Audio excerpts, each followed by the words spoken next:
Sweet sound of a beer cracking open, pouring one down for Tuesday. Another Tuesday here at the Beer Baseball Blogcast. There you go. And as we go, I know that we're competing against the championship series for the National League, and the Braves just tied it against the Dodgers. But hey, we're all about beer and baseball, so the show must go on. Show must go on. And this is going to be a better show than the Braves and Doyers. Let's be honest. Hey, Michael here from Beer Baseball Blog, The Adventures of Craft Beer and Baseball. This is the Beer Baseball Blogcast, episode 77 for October 19th, 2021. Wherever you are watching us live today, please give us a like and a comment. Let us know that you're out there. And as always, we'd appreciate if you subscribe and turn on those notifications. Some housekeeping before we start. Shout out to our Patreon supporters. Thank you to Cowboy Jack Durango. Yeah, that's a good man right there. That's a good man. Good man. Thank you for your contribution on the power hitter level. Also to Rachel Elnar for her contribution on the power hitter level. Thank you to Scott Lost on the cleanup hitter level. You can check out his comics and merchandise at accidentalaliens.com. And thank you to If Sports Cards on the leadoff hitter level. You can check out their YouTube channel of sports card breaks, pack openings, and mail days at If Sports Cards. And this just in, If Sports Cards will be our special guest on episode 9 of the Beer Baseball Happy Hour, which is on Saturday, November 6th at noon Pacific. So looking very forward to that. Realize it's 2 weeks from this Saturday, but we'll definitely clue you in. But we want to thank Ian and Nikki for joining us. I mean, we've wanted to talk to them for a long time, and we finally made it happen. And yeah, looking forward to it. The happy hours are always fun. It's very casual, but we also have a lot of good talk. Yeah, no, that's going to be a solid show, man. I'm going to tune in for that one. I bet If Sports Card's going to bring it. Yeah. And he's become a super fan. Both Nikki and Ian have been super fans, super supportive. So we can't thank them enough and look forward to talking to them. If you would like to become a supporter at our efforts here at the Beer Baseball Blog, go to patreon.com/Beer Baseball. You can also support us by buying stickers, buttons, and beer coasters on our Etsy page, etsy.com, search Beer Baseball. Here's the lineup card for today. Leading off is the Goodwill Ambassador and Sultan of Swig here at the Beer Baseball Blog, Cowboy Jack Durango. Oh, my adoring fans. Wow. I wasn't expecting that one. That's right. I'm doing great, brother. How are you? I'm doing fantastic. And, Tuesday is always something we always look forward to. Put a lot of work into the shows every week. And as always, I'm super excited about it. And I'm super excited that you're here. Well, thank you. I'm super excited to be here. This has quickly become easily the best part of my week. And I have great weeks. So love it. That's great to hear. Kevin Lyon, the field correspondent and senior research analyst here at the Beer Baseball Blog, is stuck in traffic. So, but he's going to be here in about 10 minutes. And, Kevin's always he comes in hot, he definitely brings it. So yeah. I'm expecting a big entrance today. I can feel the tension from the traffic. He's just going to come in. Oh, exactly. So we look forward to Kevin here. I'm Michael Mondragon, your humble host. So Cowboy Jack Durango, let's start out with what you are drinking tonight. Well, I am drinking, it's called a Northwest IPA from Pueblo Vita Brewing Company out of Tucson, Arizona, my hometown. Let's just scratch that from the record. So now, typically when I get IPAs, they're more yellow colored. and this one has more of an orange amber color to it. And you can definitely tell it's an IPA. It's got a real crisp hit to it, but it's the only way that I can describe it. It's got a meatier bite than a typical IPA. It feels more full bodied. Very cool. Yeah. So I would highly recommend it. From what I read, I guess they came out with it's like an infusion line and quite a while ago. So this is their Northwest IPA with sweet orange peel and coriander, which I'm not familiar with coriander. So it's like, that's one I'll probably have to look up, but tasty notes of citrus, pine, and Northwest drizzle, whatever that could be. Coming out of Tucson, who knows what that could be. No, but yeah, when you come out here for a baseball game, this is definitely one I want you to check out. It's definitely an interesting beer. Yeah, and from what I know from Arizona beers, like I almost kind of know what it might taste like. So it's gonna be very interesting. Yeah. So Pueblo Vida, which I've never heard of them. So definitely looking forward to checking that out. 6.5 ABV on that and no IBU. So not very bitter. It's got some bitterness to it. That's strange. Oh, interesting. It doesn't register, I guess. Unless it just wasn't listed, and which could be as well. Could be.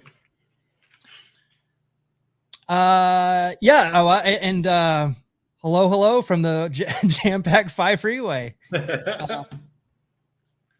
Yes, let's actually, before I get into the other beers, let me shout out some people here. Ian is here. Yeah, thank you so much for showing up. David, always a pleasure. Bubble Pug, yes. MVP. Yes. Caitlin, yeah, go Dodgers. Yeah, they need to get back in this series. They need this game. Definitely. The Dodgers have tied the Braves. Did I say that other way around? They were up 5-2 at one point, I believe. My brother Adam. Hello. Yeah. Also, we've got a special run-in the chat from Melissa Talwar. Cheers, yes. Mel. Yeah, thank you so much for everything you do. And Mel is a big part why I was telling Jack before, like why we've kind of got into craft beer because she got a social media job for like a craft beer event. And so we did our research and we're like, wow, this community is like super growing and it's super supportive and the beer is great. And it really kind of inspired us to do more with it. So yeah, thank you. Cheers to Jack right there. Nice. Oh, and yeah, Dodgers went up. Oh no. I have a couple of friends that are at the game. So go Dodgers. So I'm happy for them. All right. So Kevin's beer was actually one that he had. I believe this was right before he went to the Rolling Stones concert. So he stopped off at Three Weavers, and this is the Dual Citizen Hazy Double IPA, 9.2 ABV. So like he's going to come in hot and he's going to go down fast. So now if he was drinking these before the concert, that explains why the camera was so shaky. I'm surprised it wasn't like ground level, like he was on the ground already. Yeah. I think that can is as big as he is.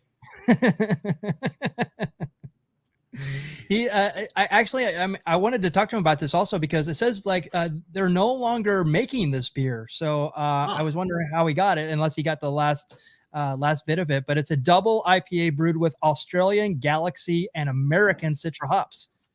And give me the ABV. Give me the ABV again. 9.2. Huh. Wow. I know why they stopped making it. It was by court order. That's yeah. It's probably burning through the cans. Yeah, that's a man killer right there. That could be a go home beer right there. But looks really cool. If you put one of those down, you're a man's man.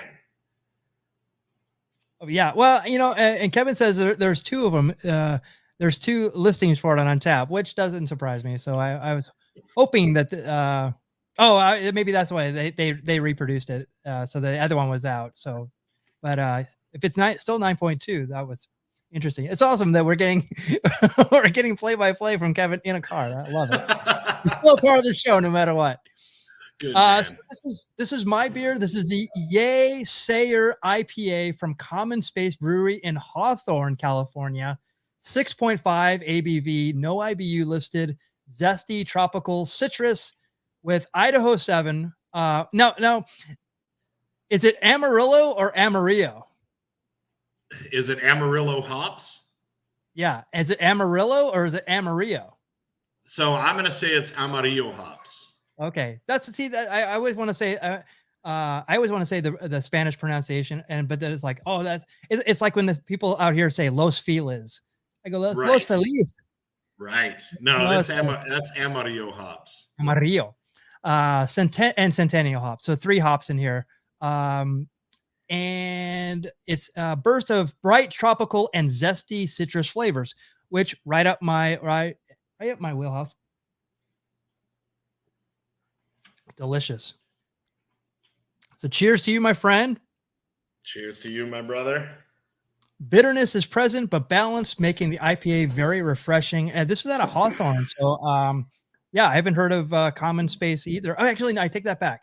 I actually had a beer by them, but I didn't know it was where they were from. Sometimes, like when you get beers at like Whole Foods has a place where you can get craft beers and stuff like that, but you don't know where they are, and it was a local beer. So Hawthorne, California. What's your normal source for craft beer? Say we've got somebody out there in the chat wants to start testing out some craft beers. Where do you recommend going? So, I mean, really any supermarket now has a craft beer section. So, but you'd have to know the difference between macro beers and true craft beer. So let me I'm going to show you something on the can itself. Right up there. There's a little upside down bottle thing. It says independent right there. Independent craft beer. So look for that symbol on your beer, and that'll be a truly independent beer. And that's a nationwide tag. Yes.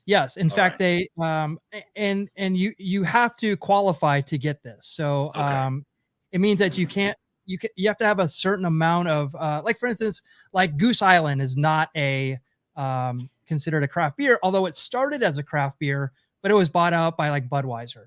So there's a lot of mass distribution. There's a lot of money in it, but like small batch brewing is actually supported. And then, the definition of small batch brewing now is kind of defined too, because you can have a beer that's distributed in the United States, but it's still considered small batch brewing. So you would think that it would just be like local, if I go down here and they only like literally make a couple tanks of it. Right. So yeah, but look for that symbol and then go, but you have to do a little research, but go to, if you're, a big market has it, or Costco, has it now. But I mean, a good place to go that I like to go to Whole Foods. Whole Foods has a great selection. Kevin gets his from Trader Joe's. And then there's other places that you can find it too. I know like I don't know if they still have like World Market and stuff like that. They sometimes have it. But yeah, that's in California, but you can pretty much find it anywhere now, but look for that symbol. And Total Wine and More, maybe. I mean, Total Wine. I totally forgot about that. Total Wine, Bevmo is another great source. So definitely check those out. And those Total Wine is like amazing. So, but I mean, but you could go simply to your grocery store, but look for that symbol. Okay. Chad says that Bevmo is like has amazing craft beers. And the thing that I like to do is like, I go support, like if you go to like the small liquor stores, like we have one in town here that I go to. So I like to support like the small business. And they usually have stuff that's how we found out about paperback brewing. Like they were the first ones to have that, and they take chances on little beers from little craft breweries. So that's how I find out about it. And then they grow, and then you find out like, oh, they got bought out by Budweiser. That's the way it goes. Speaking of Budweiser. Oh, yes. Who said beer won't make you smart? It made Budweiser. There you go. That says it all right there. Who'd you get that from? My lovely, wonderful son was on vacation with his mother, and she said he spent an hour in the store trying to pick out the perfect gift, and actually he had this shirt printed for me because it spoke to him like, that is my dad. I gotta get Daddy a beer shirt. Right. Yes. And I shed a tear. I did. It's a proud father moment. Very proud father moment. And since you're the Cowboy, there's a tear in my beer, right? There's a tear in my beer.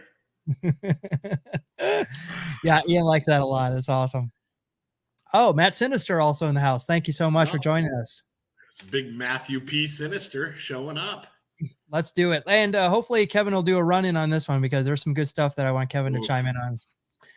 So this is this day in baseball history for October 19th. October 19th, 1949, in one of the best trades in franchise history, the White Sox obtained future Hall of Famer Nellie Fox from the Athletics in exchange for catcher Joe Tipton. The hard-nosed second baseman will lead the league in hits 4 times, winning the 1959 American League MVP during his 14-year tenure with the team. Now, this is a very sexy pose. I was going to say, I didn't know that we were doing pinup calendars in 1949 of baseball players. But where can I order that picture? That should be a poster. So my question here is, did the photographer ask him to do this, or did Nelly goes, guess what? I'm going to lay out on this tarp. Here's what I'm going to say. He was completely hungover from the night before. He was passed out. Photographer, look at the hair. He was sleeping. He's got a big hunk of chaw in his mouth. He was passed out. Photographer came by and said, hey, Nelly. The guy sat up. He told him a joke. Knock, knock. Who's there? Click the picture. Done. How about this? I envision this as well. That you just remind me of something. He goes, where should we stand you, Nelly? Maybe we should have you over here and then over here. Whoa, Nelly. We should put you on this tarp. Whoa, Nelly. Thank you. Thank you so much. Oh, you got me. You got me. I will literally be here all night. By the way, I wanted to ask you. So, like, whenever you see pictures of Nellie Fox, he has that chaw in his mouth. He had to it's like deformed. If you remember, I can't remember the coach from Family Guy. Oh no, Family Guy. Cleveland show. There was a coach. He was an old Cleveland's old baseball coach, and the chaw actually went through his cheek, and you could actually see like his skull or his jaw and his teeth. Lovely. But he had always those pictures. I wanted to ask you, have you ever had Beechwood chew, the stringy chew that you get out of there? Have you ever had that?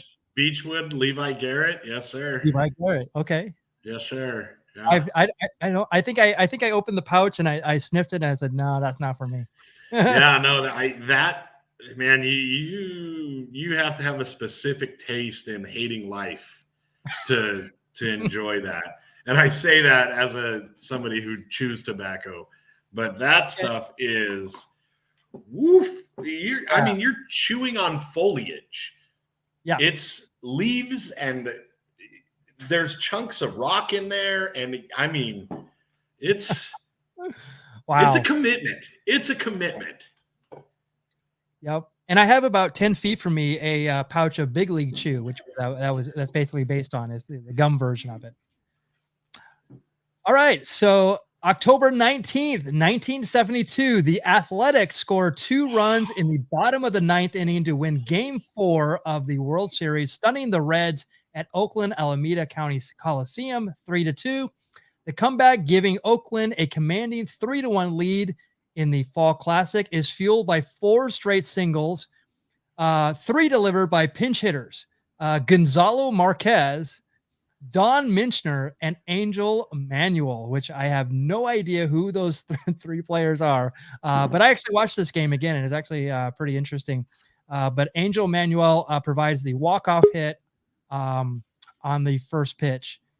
And to comment on that further is Kevin Lyon. Thank you. I don't deserve that, but thank you. Thank you. Thank you. Well, it's supposed to come in hot. Coming hot, Michael Mondragon. Yes, sir. This beer is a 7.2. I got ripped off by 2%. Yeah, that's odd. It says 9.2. So when you said it, I'm like, I thought it said 7. That's all wow. right. We're here. We're ready to rock and roll tonight. Right on. Cheers, everyone. I got to catch up. I didn't even bother changing my clothes. I'm late. But I almost want to cut a promo on the 5 freeway right now. Hey, the Schmedium t-shirt's looking good, Daddy. Looking nice and hot tonight. I like it. Kevin Lyon Michael Mondragon brings the personality, the wit, the humor, the organization, the art, the curation, the moderation, basically the entire show. I bring the everyman, ruggedly handsome perspective, and Kevin Lyon just brings the heartbreak kid, stone cold sexiness. Look at this man. Don't compare me to a drug addict like ladies and gentlemen, Michaels, all right? The most beautiful man on the planet, Kevin Lyon. I need to hire Jack as my do my public relations. Yeah, he's like a or PR my attorney. Or both. Why not? I got you. I'm not sure if this is a compliment.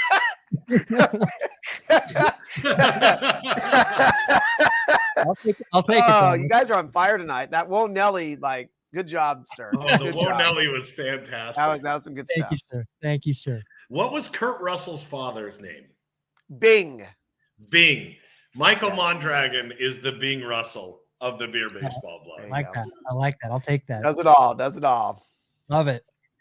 October 19th, 1976, Jim Mason's solo home run in the 7th inning of Game 3 will prove to be the New York Yankees' only home run in the World Series, en route to being swept by the Cincinnati Reds. Cincinnati designated hitter Dan Dreesen has a single, double, and homer in the team's 6-2 victory at the Bronx ballpark. But do not cry for the Yankees. They would win the 1977 World Series almost exactly a year later behind friend of the show, Reggie Jackson's 3 home run performance. Yeah, if you're subscribed to the YouTube channel for the Beer Baseball Blog, you would got to see and learn more about that because Michael Mondragon did what we call it the quick pitch. Give a little preview of tonight, just what we're doing in general. So that was good to watch last night. Awesome. Thank you for that. Yeah, definitely. I wanted to make mention of it also and start doing more live broadcasts to get the word out there. But yeah, it was one of the biggest nights in baseball. I remember, to see Reggie hit those 3 home runs on 3 consecutive first pitches. It was pretty amazing.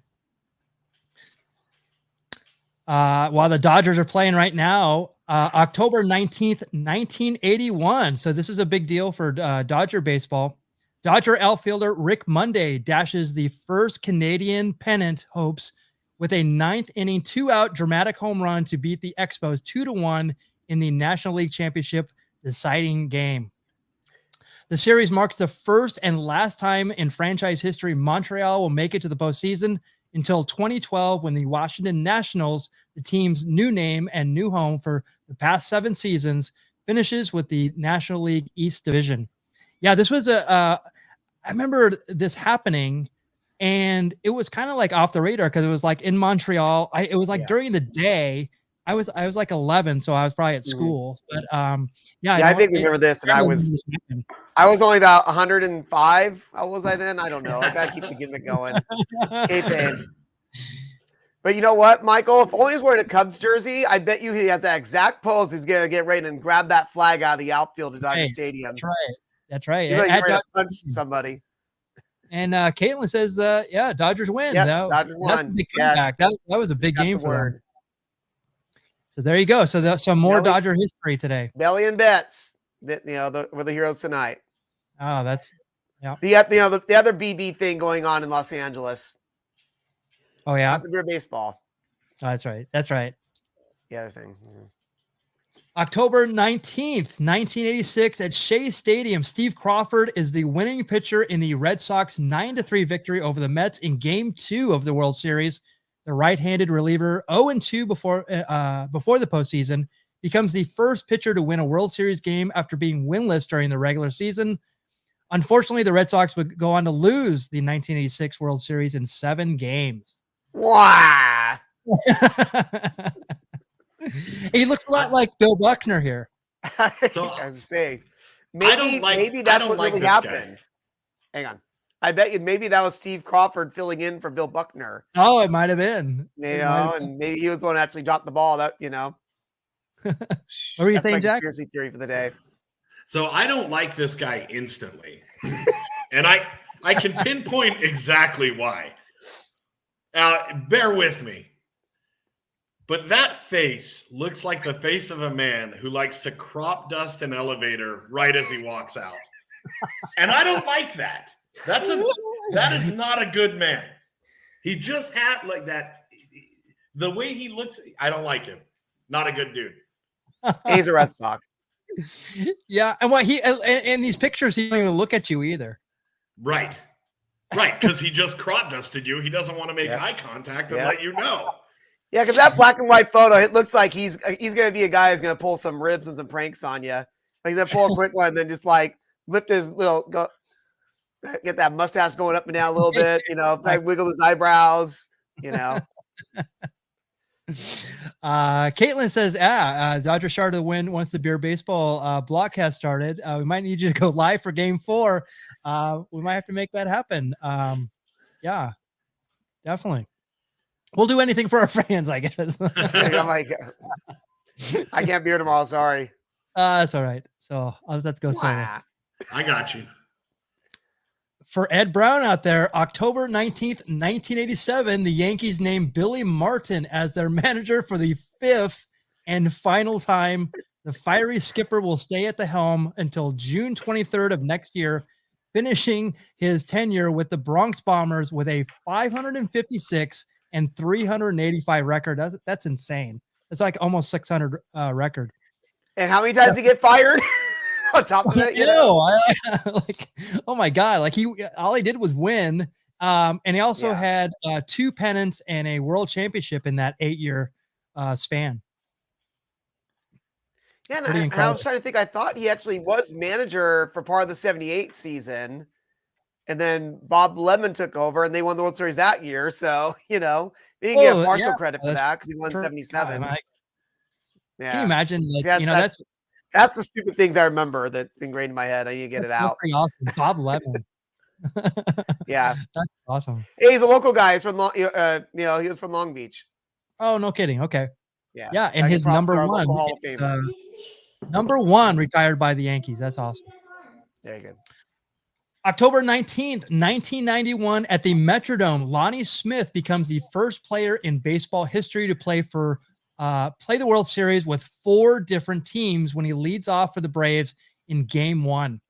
The DH, scoring a run in the team's 5-2 loss to the Twins, also appeared in the Fall Classic with the Phillies, Cardinals, and the Royals. Yeah, I almost was about to take my microphone off and walk out for a minute because I was like, this better not be about Game 7. Because he was actually a really good underrated player of that era, but just any Braves fan, all they're gonna think about if they see this guy, it's like, man, he just made that one little mistake and it very much cost the Braves a championship. Yeah. And worst to first World Series that year. The Twins and the Braves both went from worst to first. Yep. There you go. Yep. This is a fun one, Jack. I think you're gonna like this one, Kevin. You might not know about this, but I'm glad I can expand on this one. So here goes. What do you got for me? October 19th, 2002, at Edison International Field. It says Edison International Field. I'm leaving now. I'm leaving. Come here. Come back. Whoa! It's the Big Ed. It's the Big Ed. Big Ed. At Edison International Not Ed Field in Brown, Canada, Big Ed, but the Giants edged the Angels in Game 1 of the World Series 4-3. The contest marks the first time two wildcard teams have faced one another in the World Series. Tsuyoshi Shinjo, the Giants' designated hitter, becomes the first Japanese-born player to appear in the World Series. The Osaka native, one of the most popular players in Japan because of his dyed hair and wristbands, goes 1 for 3. So, of course, I know what you're asking me next. What happened to Shinjo? That's what I was going to ask. Okay. Shinjo had an abbreviated stay in the majors, three Major League Baseball seasons, played 303 games, finishing with 20 homers and a 245 average. He ended his career playing in Japan and winning the 2006 Japan series for the Nippon Ham Fighters. There you go. I had to do a costume change. That's it. There you go. All right, there it is. Boom, right there, ready to go. So this might be a question I need to direct to Japan Ball, our friend on Twitter. But what kind of salary does a Japanese baseball player pull down? Boy, that's a really good question. I don't think their salaries are comparable with like Major League Baseball salaries, just because of the size of the league. But yeah, we might have to ask that, because it's probably, I think that's why, I don't know. That's a good question. I mean, I imagine it can't be on the same scale with how many like bigger stars from Japan have decided to come to America. You know what I mean? I mean, Ohtani in his prime came over here, and it wasn't like he's making money, but he, you know, it's not like he's making like, he will his next contract, but it's not like he's pulling in, you know, like, well, Mike Trout's the exception, but you know, like a big free agent guy's gonna get like $17 million a year right now or something like that. And I don't think he's even pulling that. And he's like one of the biggest stars in baseball. And Ed brings us up, like when we went to Japan, I remember him having the Mets jersey. I have pictures of it, and then it was Shinjo. So it was that's how I kind of remember him, because you know he came up with the Mets in 2000. And so, of course, I'm not just going to leave it here at baseball. No, right? You're not, sir. Oh, why would I? Nope. Shinjo is now a television celebrity in Japan, as well as a model for his own line of clothing. Nice. Bravo. He also won the maximum 10 million yen in Quizo Mirone. Who Wants to Be a Millionaire? Wow. Is that awesome? What? That's so, dude, solid outfit. I mean, the low V shirt, not a lot of men can pull that off, but he's tan. He's got a beautiful smile, that hair, and then the velour jacket with the big 1970s lapels. This is a man who knows how to dress. God bless. Oh my God. Man. It's so good. So good. And he looks like Milano Collection AT here, like vintage, like when Milano came into Toriyama 2000 T2P. And okay, so get this. So the picture on the left, and I can't believe this, in 2019, he actually unretired at the age of 47 in hopes of making a baseball comeback. Oh my gosh. Oh, God bless this man. Love it. I gotta get a jersey. Like, this is my new favorite player. He is awesome. Like I was so happy to see this, and I'm just like, I definitely want. The more I dug into it and learned about it. I mean, look at him. Look at him on the picture on the right. He's just taking a picture with some random chick off the street. You know. I can't. Isn't that a famous model? I can't remember. She looks familiar. That's Paris Hilton. It is Paris Hilton. Okay. I was trying to make a joke. All right. She was famous once for being on TV. Actually, and she's a movie star. Hey. Right, in the Cowboy Jack Durango household, she's still a movie star, pal. That's right. Jack, you live the simple life, just like her, I'm sure. I do. Yes. Yeah. So I definitely want to get that out there. So here's another one for Ed Brown. October 19th, Oh, no. 2004, in a pivotal play of the Game 6 of the American League Championship Series played at Yankee Stadium, the umpires rule Alex Rodriguez out for interference after slapping the ball from Red Sox pitcher Bronson Arroyo's glove. As a result, Derek Jeter, who had scored, is ordered back to first with 2 outs rather than 1, killing a potential rally in the New York's eventual 4-2 loss to Boston. The Red Sox had become the first team in baseball history after trailing Series 0-3 to force a Game 7. The Red Sox were also 3 outs from being swept in Game 4. So this is a great picture, but not near my favorite A-Rod picture. Well, it's funny that you bring that up, Jack, because events like this, right? They really make a man look at himself in the mirror. King. Look at that. Look at the shoulders. Look at those arms. Those arms are like Christmas hams. Gosh, hands down. I was going to comment earlier. You curate the best pictures and baseball photos. They're also beautiful because it's one man framed in this moment of action, and they're beautiful photos.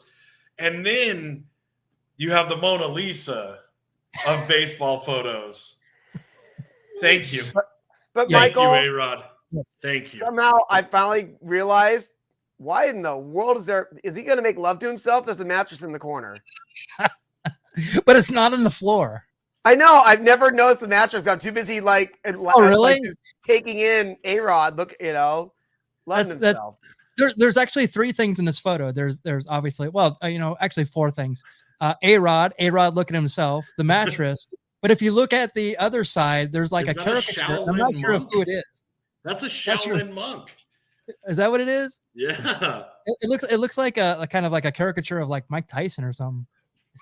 Hey, Jack. You know what I sir. see? You know that this person I see here? I see a man who's not going to heaven because he's a self-lover. Yes. That's right. Hey, I'll save him a table, dude. There you go. I'm just saying. Hashtag do the research. There you go. Very good. Very good. What Okay. a fan. I need to frame that. I need to frame that. You need, that might be one actually to try to get an autograph of. Yeah, Yes. If you want to autograph A-Rod, that might be the one to get. Absolutely. Yeah. You'll probably punch me too. Although, does that mean you have to have him sign it twice? Oh. and once correctly, then once backwards. There you go. All right. October 19th, 2006, Endy Chavez makes one of the greatest postseason catches of all time in the 6th inning of Game 7 of the National League Championship Series. Chavez robs Scott Rowland of the Cardinals 2-run home run and starts an unbelievable double play, doubling up Jim Edmonds at first base. So this is like seriously one of the greatest catches of all time, and in a Game 7. Okay, so and like this chips are on all the chips are in the middle of the table. That's it, and it was like it's very inconceivable that Endy Chavez would make this catch, but I mean that fence is 8 feet. So, right, and look, the ball is halfway in the mid. Yeah. It's incredible. And like if you actually see the footage of it, it's insane. It's insane. And I only think that this catch is forgotten because the Cardinals actually won this game. They were actually 9th inning Yadier Molina 2-run homer actually sealed the Cardinals going to the World Series in 2006.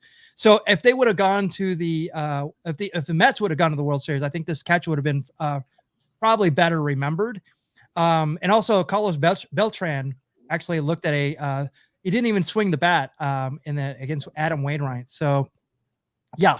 So much like Shinjo we talked about before, what happened to Endy Chavez? Well, on March 8th, 2016, Endy Chavez signed with the Bridgeport Bluefish in the Atlantic League, so in the independent league. He was very successful in his first season with the Bluefish, batting .345 and winning the league's batting title. So here is is an independent league affiliated with the minor league? I'm so sorry to butt in. In no way is affiliated. So which kind of brings up when we were talking about the Mavericks, the Portland Mavericks. Right. They were actually independent, but they were associated with they were playing other minor league baseball teams which were affiliated. Right. So these leagues are not affiliated. It's people literally hanging on, trying to live a dream. There's like ones in like New Britain. There's where else did they have? I'm spacing on it. But you went to some games. There's actually teams that play in Chicago, Milwaukee. There's some. A big one was a team called the St. Paul Saints that did so well that they actually got a AAA minor league team this season. That's how successful they were on the independent level. Yeah. So in the Southwest, Western states, are there any independent teams? Yes. Today? Yeah. We were gonna go to Bakersfield. They have a league there. It's actually it's only down to like 4 teams now. But there's some other like teams in Northern California, South, like Bakersfield, and a couple in Texas too. Texas has I think the Skeeters, they became a major league affiliated as well. Too. One we mention on the show quite often in the Georgia area, you have the Macon Bacon and the world famous Savannah Bananas. Right. Those are independent teams. Bananas, that's right. So there is an independent baseball out there, and they do and really successful ones.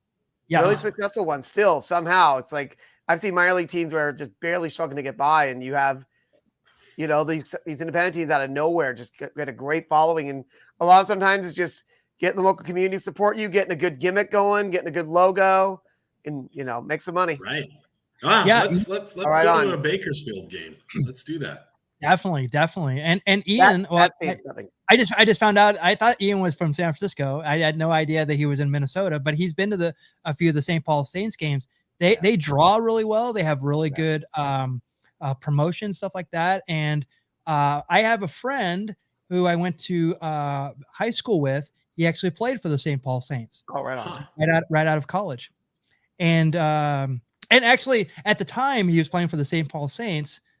He also played for he played in Brainerd, Minnesota.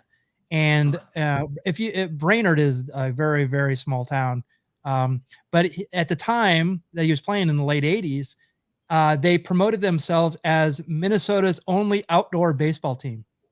Because at the time, Minnesota played in the Metrodome. Yeah, Jack.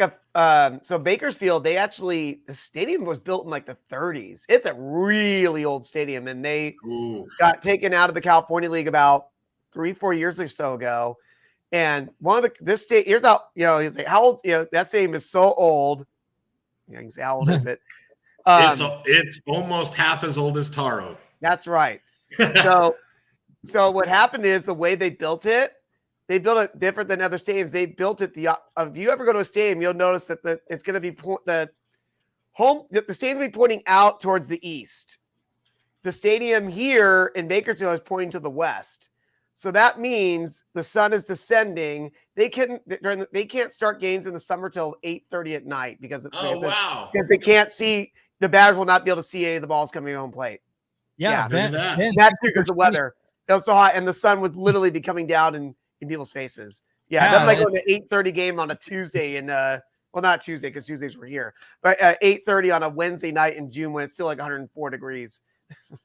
Yeah, that's fun. And Ian says that Brainerd is a very popular summer destination for its lakes and number of cabin rentals. Very interesting. Yeah, winter not so much. Yeah, I'm kidding. Because I remember the movie Fargo opened up with a scene, and it's in, I believe it's in Brainerd, if I'm not mistaken. So that's one. If you're a fan of the movie Fargo. So I wanted to say, like in 2016, this is my picture of Endy Chavez batting for the Bridgeport Bluefish. So I actually got to see it at Bridgeport, Connecticut on August 31st, 2016. So, and it was 10 years after the catch that we just said. Very good. So it all comes around. So the Blueport Bridgefish, you're going to get a kick out of this to end it all off. So they used to do these promotion nights. So that's the fun thing about these minor league and independent teams. They can just do anything. So they actually had Jenny Finch, the Olympic softball player. She got to manage a game. Like they just said, okay, you're going to be the guest manager of the game. Okay. They had other people too, but get this. So this was August 31st, 2016. 2 days later, guess who was managing the Bridgeport Bluefish? That's right. You guessed it. Scott Hall, Kevin Nash, and X-Pac. The New World Order. Game on. Game on indeed. What could go wrong? Wait, and this is 2016? Oh, Yeah, no. Plenty of stuff could have gone wrong in 2016. Oh, yeah. 100%. 100%. Oh, my old friend Kevin Nash. You know, good guy. That's Yeah, right. that's That's right. right. Yeah, Yeah, my old friend. a colleague of yours. Yep. All right. So let's go on to baseball card sharks. And another fun game that we've developed and has got a great following. And here are the baseball card shark standings. Kevin and Michael are tied for 6 and 9. Cowboy Jack still with the goose egg. Wow. Whew, this is hard. This is hard to look at. Wow. No, it's okay. I'm gonna rally. I mean, but oof. That's okay. We'll get you Hey, there. you know, So you got a late start joining us. You could have been 0-15 by now. that's true. That's true. Yeah. I don't know if you Worse. remember, but before you joined, I was playing in the chat, and I am 0-15. Oh, I thought you were going to tell me I was 9-6. No. Like, all right. No. The only time I've won this game was with the two of you on a practice round on a Saturday that's morning right. at 2 a.m. You killed it that time. And of course, you did. Yeah. we need to go back So to like here's the baseball 1978 shark cards. rules. We draw 11 cards. We got 3 on the bench. We start at the bottom. We go through high, low game. We'll walk you through it. And so let me remove this. Let me add this. And Looks like we got some heritage. yeah. So this is 2021 Heritage. What is the what are we going to do for? So we have position players, batters. What are we going to do for what do we got here? We got I don't know, we got games, we got at bats, runs, hits, doubles, triples, home runs, RBIs, average. What do we go for?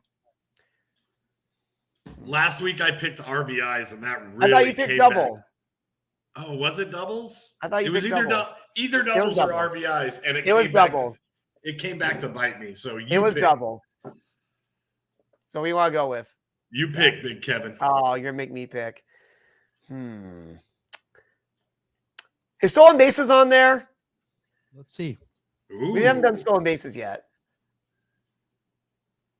Unfortunately, no. There's no stolen bases in here. That's so we have games, at bats, runs, hits, doubles, triples, home Triple runs. sounds RBIs. way too hard, so let's not do that. Let's do RBIs since Jack said RBIs. Okay. All right. So RBIs. Who wants to go first? Yeah, triples are way no. Oh, I'll lead off. Okay. All right. Cowboy Jack, your first card is Tim Anderson from the White Looks Sox. like you got good. Looks like a Solid good pick. shot there. You know, good hit. Max Kepler, Sexy picture. Twins. All right. Yeah, I got to take a swig after that one. Yeah, Asdrubal Cabrera, Ryan McBroom. Okay. What a solid picture. Oh yeah, that's what's great about these cards. Yeah, they have very you can tell that they all look kind of the same. John Birdie from the Marlins. And this is based off of the 1972 top set, Jack. There you go. So Scott they're Kingery? recreating poses. Well, this is the logo. The design it. of the card is the exact same thing. And I don't remember. I'm guessing. You know, as you see, none of these are all like pregame shots. I don't remember if that 72 set was or not. But that's what the Heritage is. They're all like off-field shots. Yeah, it's kind of like pose pictures. So this is Mike Yastrzemski, the grandson of Carl Yastrzemski. Yeah, big fan of Carl Yastrzemski. Oh yeah. And this is interesting because if you look there, it looks like rookies, but it's actually Rockies. This is Garrett Hampton. Oh yeah. It looks like rookies. Terrible font choice. Yeah. So on your bench is Jeff McNeil. This little guy. Oh, and he cute. And Christian Vasquez. I like how we have two. I like how we have Max Kepler and Christian Vasquez doing the exact same pose, but Max is obviously way sexier, right? Right, Jack? Yeah, way sexier. All right, so we said. Jack, my question to you is, real quick, Jack, if you're any of these players on this board, no. Okay, that's what I was thinking. I've barely heard about two of the teams, so all right, there you go. Yeah. Well, you know the Phillies. I know the Red Sox and the Phillies. And the Brewers, sir. That's your team, is the Brewers. Come on. Sure. Yes, the Brewers. Yeah. Okay. That's right. All right. So what do we say? We said RBI, sir. RBI. So yes, Tim sir. Anderson, his RBI total is 227. 227. And this is career RBIs. Yes, sir. Career RBIs 227. Right. Max Kepler. Because I didn't know if we were going season or no. career. That'd be too hard. All time. We're always going career. Kepler's lower for sure. This is gonna be tight. This is a tough one, I think. I wasn't really sure where to go on this one. RBIs. Oh, 303. Oh no. All right. What are we doing? Yeah, I can't go first anymore. Yeah, we might have to go. We might have to go another round if we go this fast. But you know what? Ian, if Sports Cards agreed with you, he said lower as well. Yeah, definitely lower. Yeah. I would have said the exact same thing. Tim Anderson is a I bad. thought I was gonna be close because Kepler's been playing a few more years than Tim, but I don't know. Hey, okay, so keep for them a all curtain jerker, it was quick. We had the energy up. We're good. Crowd's into it now. I'll run the board for you, Jack. Don't worry. Oh, thanks, Daddy. Yeah, that was rough. Let me. Yeah, that was tough. That was a tough one. I wouldn't have got that one either. I would have lost on that one too. I don't know. Ian out in the chat, man. I'm with you. Yeah, that was dirty cool. My vast knowledge of baseball statistics and trivia. I am shocked. I am shocked. Jack, one thing, the night you did really well with us too, you were taking good looks at the photos and the faces, and you're aging guys out like that. I think you need to get back to more of that tactic too. I think that might help you. I don't know if you remember, but that was all just bull crap. Hey, you know what? It worked for you, sir. Sure. It worked. Kayfabe. Okay, so Alex Ferdugo goes back in the one spot, and Abraham Toro. Wow. Okay. Specimen. Abraham Toro. All right. So Alex Ferdugo. All right. His RBI total is a 64. 64. All right. That's not very much. Nope. But Abraham Toro. But Toro, I don't know how long he's even playing, so I'm still going to say lower. I think you're right on that one. So he has major and minor league baseball stats here, but his RBI total is 19. All right, I'll take it. 19. There's a lot going on right there, and it's all small, there is. But it's 19. All right, I'll take it. Now we got here. So as Drupal Cabrera for the Nationals, we finally get to that card. All right. I mean, not like he's a great player, but he has to have more than 19 RBIs. You know? I would think so. So you're saying higher? Yes, sir. Oh, he's like it's actually even smaller than that. So yeah, he's played for a long time. I knew he'd be around, but geez, man, a long time. Indians, Washington, Tampa Bay, New York, Philadelphia, Texas, and Washington. He has Hey, Jack, that means he's a good hand, right? That's what we say in wrestling terms. Yeah, Good, he's a good mechanic. hand, a good journeyman, brother. Yeah, he's a mechanic. Yeah. 827. 827. Wow. All right. I had no idea it'd be that high. Oh, All right, I'll take it. Yeah. So Ryan McBroom, higher or lower? It's got to be. That's got to be lower. I would imagine so. I would imagine he had probably less like 20. Yeah, 19. 19. 19. 19. All right. Paul. See, there used to be a song by Paul Hardcastle named 19, and that's if you know that song, you are as old as I am. Jack, if you would have made it through that first one, geez, you could have been running right through. I would have killed it. I would have killed it. Yeah, I'm sorry. Sorry, I'm picking up your garbage. But then again, you got 19, and you got John Birdie. Oh, John Birdie is not a seasoned veteran here. I've never even heard of this guy. 19 though. Jeez. But does anybody keep track of anybody on the Marlins? I mean, honestly, I've never heard of this guy. Dude, does anybody even count stats for the Florida Marlins?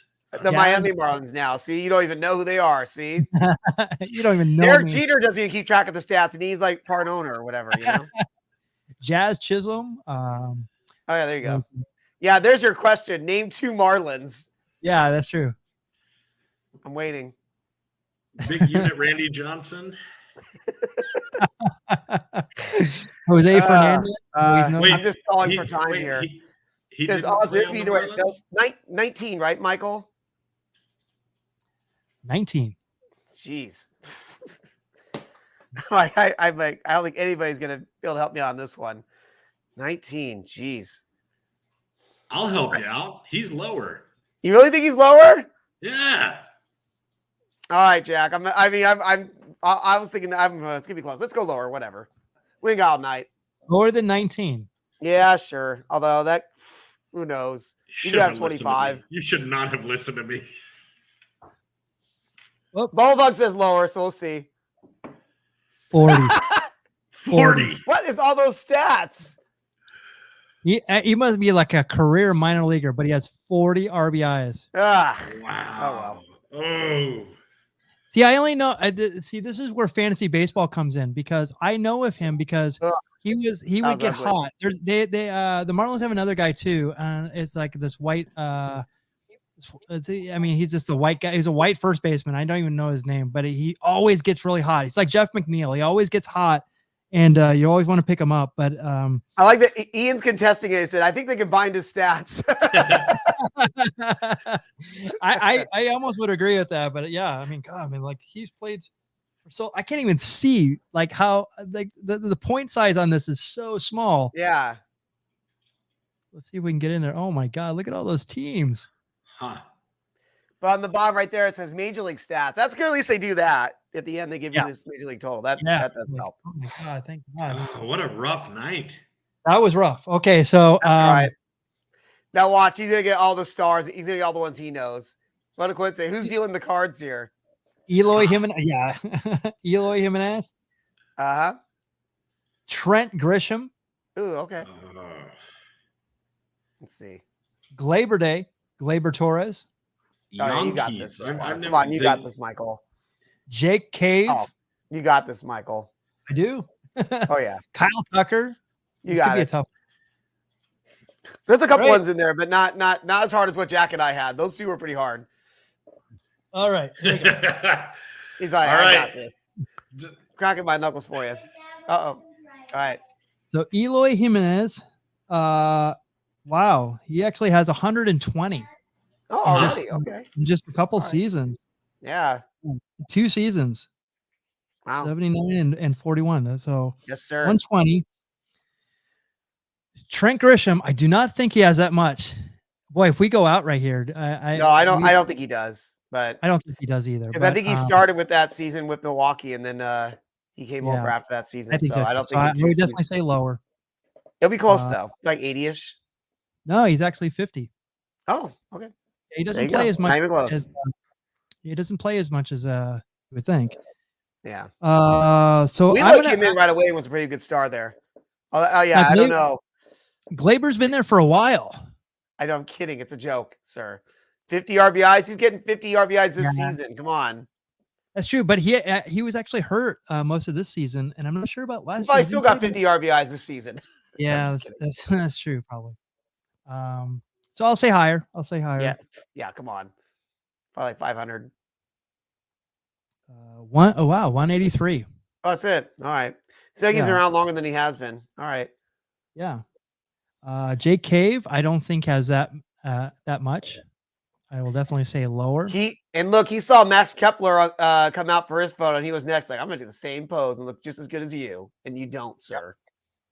Let me see, Ian. Higher or lower than?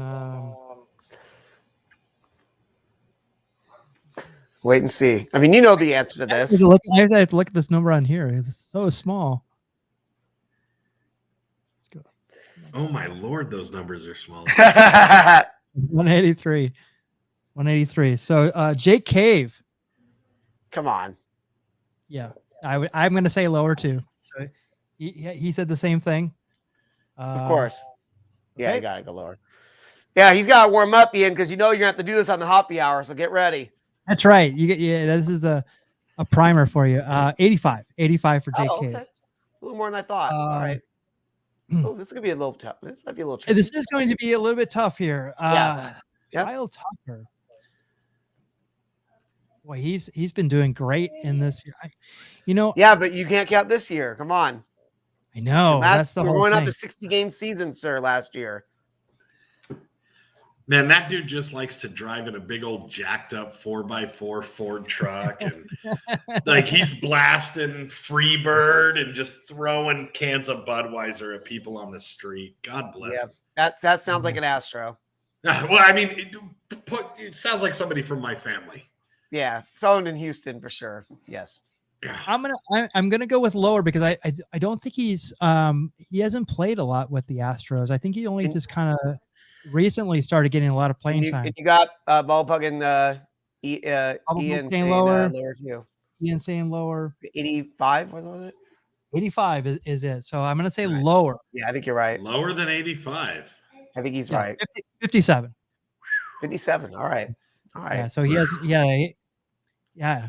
He's from Tampa. It is funny watching your camera trying to adjust for all this. I know it's so funny. I feel like I'm at the optometrist getting my my eye exam. Like, oh, number one, number two. Exactly. Number two. Jarek Jeter, number two.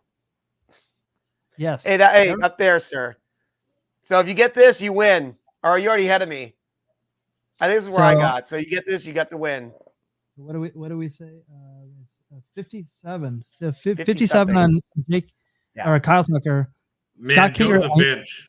Go to the bench. I was gonna say I don't think Scott Kingery's even played. So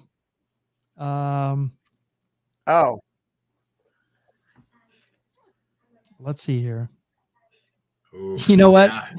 I'm just going remember, you can go to the bench, doesn't matter if you're He's doing it. Well, I'm gonna do it. I'm gonna get this little guy. Put this little guy. You get this, you win no matter what. So yeah, I know that he has a lot of guys. Yeah. Sorry, I forgot to bang my trash can lid to tell you to put Altuve in there. 556. 556 for Altuve. Definitely lower on Scott Kingery. Bang a drum. God. 88. Get it on. Yeah, he actually. So he actually would have had more than. He actually would have had more. Because when you said you weren't sure, I was like, I think he had more than 50. All right. So there you go, Michael. You win. Yeah, all right. Is that 90? I think that's 90. Oh, 90. Okay. How small that is. Yeah. All right. So there you go, Michael. You get the win. Do you want to try to close out the board? Or you just want to take your win? Take the win. Well, he's already won regardless. I'm saying you want to close out. You want to try to run the board let's try and close it out. Let's try and close it out. See if I can get all the way. Yeah, exactly. Let's go all the way. Yeah, everyone's with us. All the way. Oh, who sings that song? If you can name who sings that song. Prince. Not Michael Mondragon. No, it's a band called Sly Fox. Huh. Sly Fox. No one knows this stuff. No. I'm so glad If I don't know it, we're all like, I'm so glad I made a show so I could put out all this dumb knowledge. Jack. 96 on Scott Kingery. Mike Yastrzemski on the Giants. I'm gonna say lower.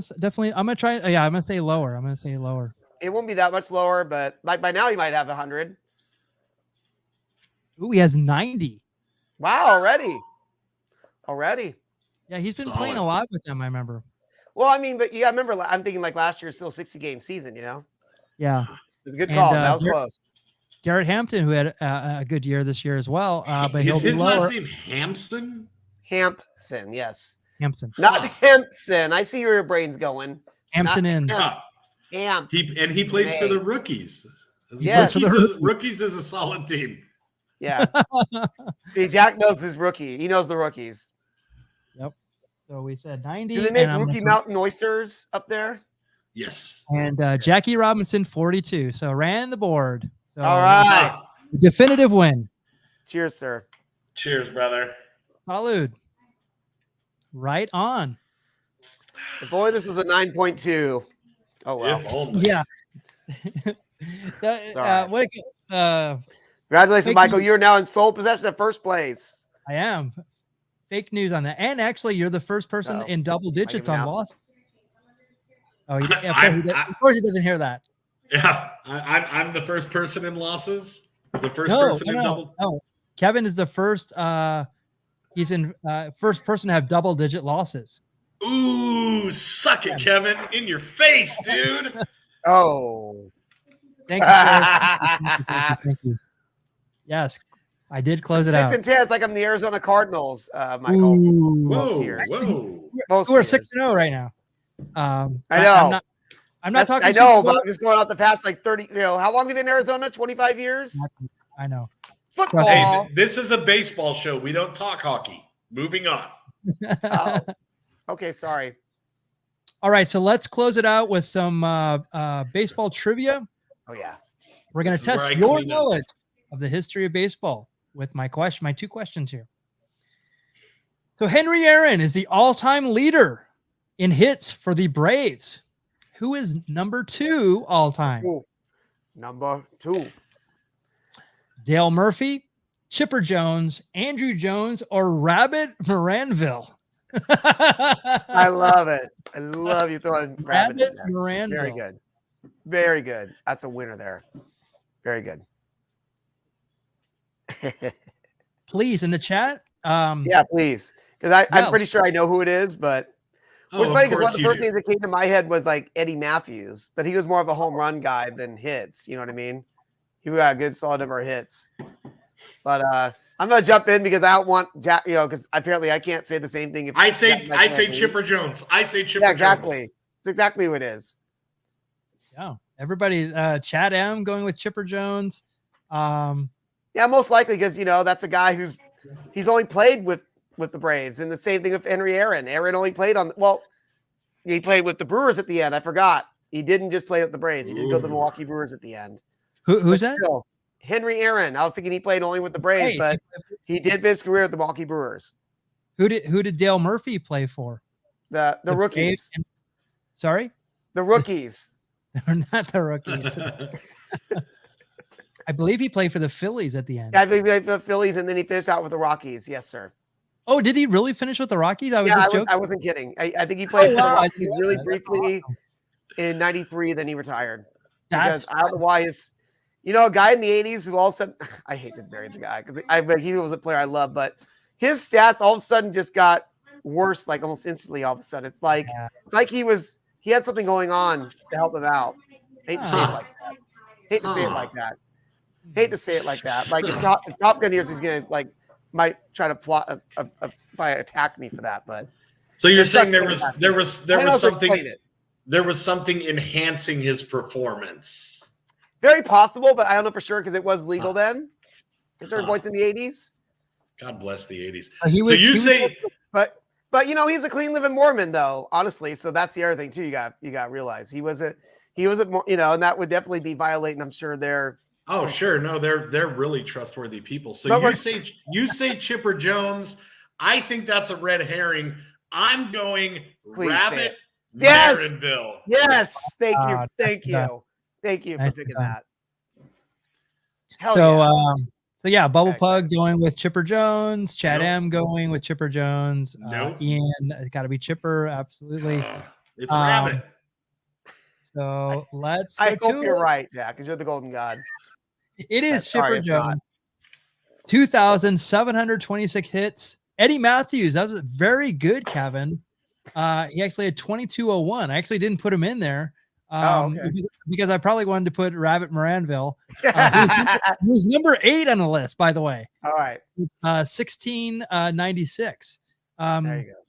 And Rabbit Moranville was much better than number 4, Fred Tenney. I have no idea who that is. Herman Long, Dale Murphy at 1901, number 6.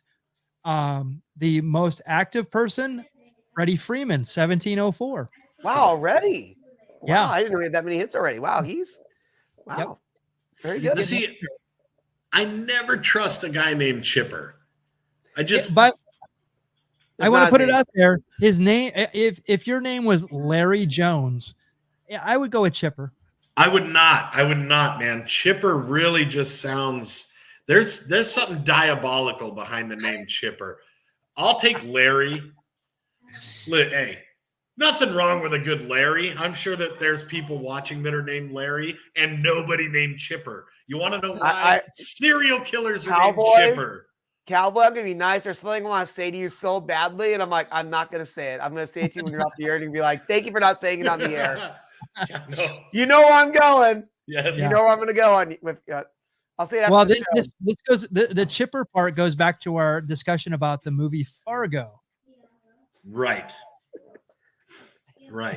Now, So, was he called? What is he called? Chipper because he's a blue chipper. I'm sure. I think. I'm sure. Well, from what I understand, my friend Matt Harper had a brother, and his name was Chip. And if I'm not mistaken, it's Chip is the name for someone who's the third. So, like Thurston Howell the third, his nickname would be Chip. Huh. That's weird. No, Never heard of such a thing. All right. You learn something every day, right? You do. I learned a lot today. You've been on point today. There's a lot to learn on today's show. Let me tell you. There you go. All right. So question number 2.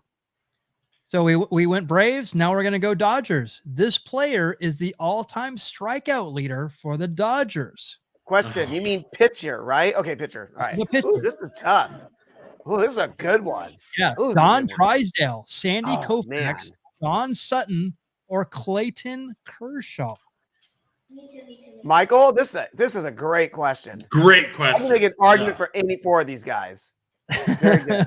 I love it. I could write a thesis for each one of these guys with Sure you can. my vast knowledge of Yes, sir. baseball. That And might All be right, hang on. Jack, which one of these 4 guys are still playing in baseball right now? That would probably be Clayton Kershaw. Good job. Very You're good. welcome. You're Very welcome. good. Good job. Yeah. Because I know Sandy Koufax was in the 20s. Don Sutton, big 70s, 20s. 80s guy. 20s. Don Drysdale. You know Sandy's still alive, 90s. right? What's that? Sandy's still alive. Who is? Him and I, Sandy's still alive like I am. We're just Sure, we're the same yeah. age. No, I know. The Crypt Keeper needs company. I'm going to go with number 4, Clayton Kershaw. Okay. So, as we knew before, Don Drysdale was on the Brady Bunch, and the Herbie the Love Bug, if you know that, the number 2, right? Or no, what was it? What was it his number? Not 2. What were Oh, 54. 54 was his Yes. number. Yeah. Yeah, Herbie the Love Bug is. Yeah, I forgot about that. Fun fact. Thank you. Fun fact. We got Sandy Koufax, obviously an accomplished pitcher. Don Sutton, very 3 Hall of underrated. Famers. Come on, 1 through 3 are all Hall of Famers. Yep. My fun fact is I saw Don Sutton's 300th win as a kid. So there you go. That's one of my fun. wow. That's one of my That's fun awesome. baseball facts. Gosh, but as a Dodger, Oh. Yep. I'm gonna go with So, Don Drysdale. Don Drysdale. Okay. So Koufax. Koufax retired early. He was an amazing pitcher, but I think Drysdale has the most tenure out of those 4 guys. Yeah. Ian Cheers to going everybody, with though. He can make an RV of these 4, though. Great question. Yep. Yeah. So Cowboy Jack going with Clayton Kershaw. You're going with Don Drysdale, Kevin. And the answer is Don Sutton. Wow, it is Don. Wow. Wow. Yeah. I didn't think it would have been because he played on like the Angels and other teams. Wow. But I knew he was like one of the top. He's like top 10 for strikeouts, right? All time. So get this. Like he has 2,696 as a Dodger. Yes. Oh my gosh. Dodger. Oh my gosh. Behind him. I didn't know LA was a city for that long. Yeah. Oh, I know it's been a city for that long. Sure you have. Yeah, of course. Number 2, Clayton Kershaw, 2,670. Wow. So he's going to become the Dodgers all-time strikeout leader. Yeah. He plays next year. Don Drysdale, 2,486. Sandy Koufax, 2,396 in an abbreviated career. That's pretty amazing. Yeah, that's why I didn't think it was him. I can definitely make the argument, but yeah. I would have thought. And actually, Sutton is 7th all time, by the way. Wow, that's incredible. Yeah, I knew he was up there, but yeah, he's 7th all time. His total was 3,574 strikeouts. Yep. So and unfortunately, Don Sutton passed away this year, or it was like the beginning of this year, I believe. Yes. Yeah. So unfortunately, we have to end on this news. We wanted to shout out to Ray Fosse. So he played Major League Baseball as a catcher from 67 to 79, prominently known as an all-star player for the Cleveland Indians, 2-time World Series champion with the Oakland A's. We talked about them earlier in the show. He also played for the Seattle Mariners and Milwaukee Brewers. So there you go. Get your beers ready. There you go. And cheers this guy in general, because he was definitely one of the top catchers in the American League during that time period for sure. And I forgot he actually was on those a couple of those A's teams that dominated the early 70s. Yeah, because and we talked about this before. I mean, this was the famous 1970 in the All-Star game when Pete Rose it separated his shoulder, and he was never the same after this. Yeah, it was a shame. It was very, very unfortunate. And but Fosse was selected by the Indians to become the team's first draft pick when the Major League Baseball implemented the first amateur draft in '65. He was a 2-time All-Star and won the 2 Gold Gloves. And but his career was marred by injuries. He eventually became an Oakland Athletics broadcaster as well. Mm-hmm. So, that's right. And I really don't even associate him with broadcasting. But yeah, he actually had a decent career, all things considered. I mean, like he could have been out of baseball very easily, but as they say back then, just rub a little dirt on it, get back out there. Right. Get a couple greenies and get back out there. Now, can you imagine with that injury, if they would have actually rehabbed it with today's technology, what that guy could have played? Like, what those careers could have been, I mean, thank God for science. And unfortunately, science. Cheers to Ray Fosse, man. Rest in power. Yes. Yeah, totally. And so I wanted to give a shout out to him. Again, we wanted to, if you want to support us here at the Beer Baseball Blog, everything we're doing, just go to our Patreon page, patreon.com/Beer Baseball, our Etsy page. Check that out. Here's where you can find us on social media: Twitter, Facebook, Instagram, YouTube, and Twitch. Kevin? Yes, Jack, sir. Any last words? Apparently, I need to go first because Jack, I'm sure, has something planned because he seems to every week. I have no promos to cut. When I'm getting into, like, see me drunk at the Rolling Stones. Apparently, I can't film anything worth the, you know what? Hey, that's not me. Hey, excuse me. Get the camera off him. That's right. Me, apparently, I'm the handsome guy here. Sorry, I wasn't going to cut a promo. But yeah, if you want to see whatever I'm getting into, make sure I'm alive because you never know. After 155 years on this planet, who knows what's going to happen to me? You can follow me on Instagram and Twitter at Lock and Loll. That's LOKNLOLL. And I say it every week, you know, if you have a hard time in life, if you just need a simple laugh, pick up your phone, call 516-922-WINE. That's Jackie the Joke Man's joke line. Been around since 1979. Although I don't think he's updated since 1979 because I've called every week for the last 2 or 3 weeks, and he needs to update those jokes, Jackie.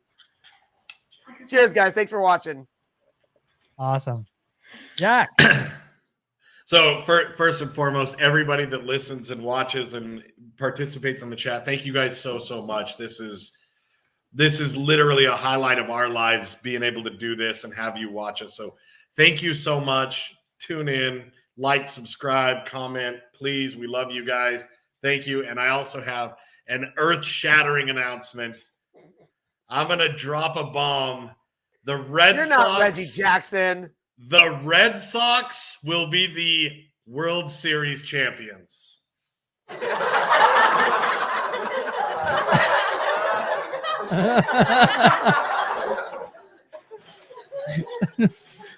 That's the announcement.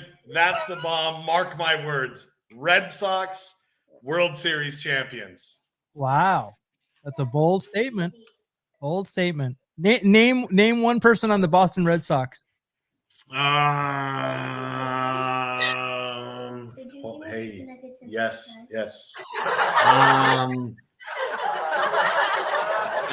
What's the guy? Hank. No. Jim. Very good. Jim from the Red Sox. What are you doing? What? You don't know Jim? I like that he's holding it in place. Now, when they do win, I want to replay this right here because they're winning. Right. And when they don't win, let's replay it and just laugh anyway. Okay, Exactly. listen. Stop rubbing things in my face. I try to win. I'm bringing content. They're going to win. But we don't want them to win. That's the point. Why not? I'm sorry. We do have one person. Actually, I take it back. I forgot. There's a fan of the show, Andrew. Oh, I know he's going to a game. It might have been today's game. Was there a game today? No. Okay, so it's tomorrow because he's going to No, a game.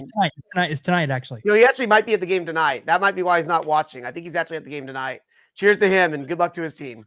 Yeah. I'll root for my friends, not for teams, you know. There you go. Thank you, Ian. And we'll see you soon. From Cowboy Jack Durango, Kevin Lyon, I am Michael Mondragon, and we will see you next Tuesday for another Beer Baseball Blogcast, more craft beers and curveballs. Thanks for joining us, everyone. Good night.